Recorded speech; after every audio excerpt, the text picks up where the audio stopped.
La historia desconocida de Dios desde el comienzo hasta ahora, capítulo 9. ¿Cómo envió Dios al Mesías al mundo?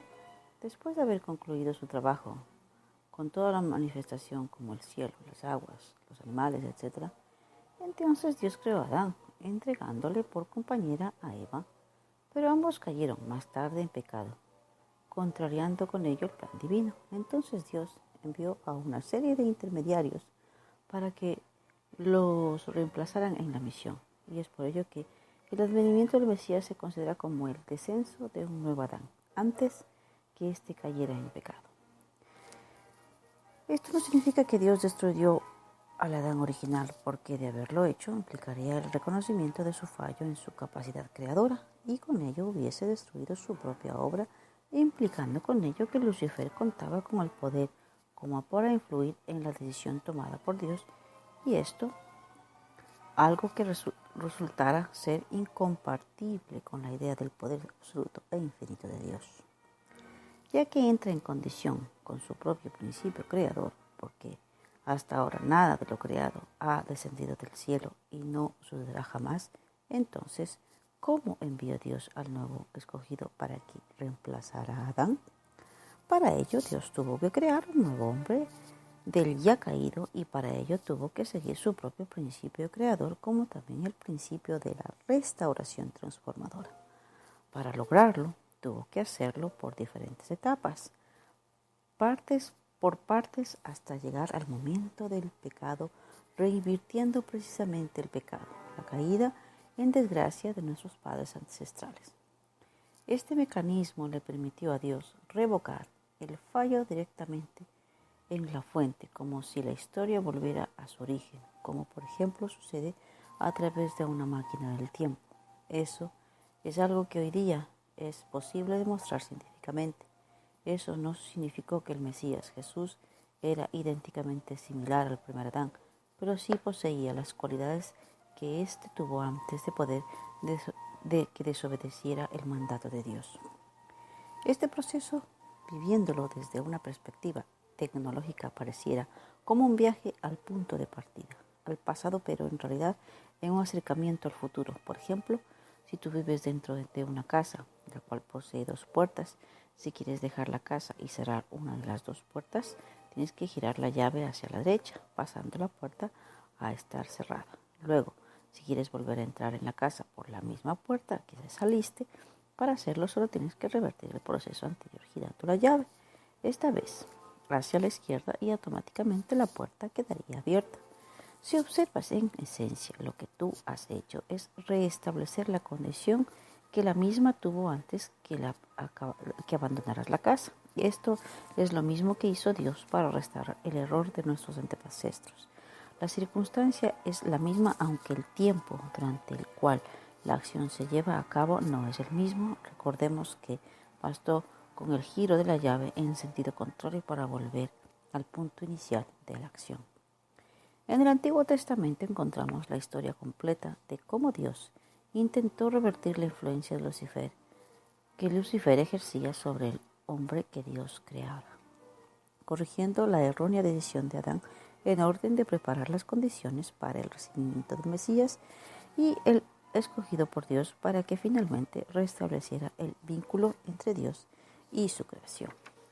Esa es la razón por la cual encontramos tantas historias en el Antiguo Testamento y finalmente en la Biblia, que vistas desde esta perspectiva adquieren sentido esclarecedor. Por ejemplo, en la Biblia encontramos las historias de varias mujeres que bajo las convenciones sociales y morales de su época no resultarían ser nada virtuosas, pero que en realidad lo que hicieron fue sacrificar su honor de forma que pudiera cumplir con la voluntad de Dios. Las historias de sus comportamientos están bien documentados en el Antiguo Testamento, siendo altamente valorado desde el punto de vista religioso, porque estas mujeres hicieron totalmente lo opuesto a lo que Eva hizo en el jardín del Edén. Eva, contrario a este significativo grupo de mujeres, actuó contrario a la voluntad de Dios en orden de satisfacer su propio deseo egoísta y terminó pecando. María, la madre de Jesús, fue la última del grupo de mujeres que logró restituir la caída, porque ella se entregó a recibir en su vientre al Hijo de acuerdo a la voluntad de Dios, desafiando con ello las normas morales y sociales de la sociedad en la cual vivía. Pero, ¿qué hizo Lucifer durante todo ese tiempo? Lucifer, estando al tanto de los acontecimientos y con el conocimiento de que al final no tendría otra opción que terminar rindiéndose ante Dios, porque Dios es su creador, y sabiendo esto, se dedicó antes a hacer el mayor daño posible al hombre, a quien Dios ama tanto, como las circunstancias se lo permitieran. El argumento esgrimido por él fue que en su papel él representa el mal, por esto que a partir de entonces se le conoce como Satanás. Pero Dios, que es un bueno por naturaleza, por tanto, no puede cambiar dicha condición, ya que es incambiable y absoluta. Entonces, Dios tiene que mantener su estándar de amor incondicional, incluso si algo ante sus ojos resultase ser malo. Partiendo de esta premisa, Lucifer pensó que Dios también le amaría a él, perdonándolo como si nada hubiese sucedido. Viéndolo desde este punto de vista, Lucifer tenía razón, porque por naturaleza Dios le amaba a pesar de que su comportamiento malvado contribuyó al alejamiento del hombre de la gracia divina. El Lucifer, que fue responsable por la caída de Adán y Eva, hecho que los expulsó del centro del corazón de Dios, lo hizo para pasar a ocupar el lugar que ellos tenían. Pero, como Dios se caracteriza por su amor incondicional, entonces Lucifer concluyó que él terminaría siendo perdonado por Dios, ya que Dios ama hasta a sus enemigos. Este es el verdadero significado de amar y perdonar a tu enemigo. De otra manera, no era posible para Dios volver a reclamar a su creación volviendo al corazón del hombre para romper las ataduras mantenidas por éste con Lucifer. Dios ama y perdona a sus enemigos. Por ello, perdonó al hombre, que es el centro gravitacional de su creación, y el hombre está en la obligación también de perdonar y amar a sus enemigos. Para que el hombre se libere del dominio de Lucifer, primero tendrá que denunciarlo, segundo renunciar a cualquier atadura, porque no existe ninguna otra manera que le permita al hombre escapar del poder de Lucifer de forma fácil, sin tener antes que pagar el verdadero precio de su liberación. Viéndolo así, el dolor de Dios es doble y quizá triple, observando cómo sus hijos continúan bajo la influencia de Lucifer, sin darse cuenta que sus vidas no tienen por qué ser así, y contemplando el estado actual del mundo, el hombre prefiere aún inclinarse por la maldad antes que luchar en contra de la misma, porque su estado de ignorancia y oscuridad es tal que el hombre actual no sabe distinguir entre el bien y el mal.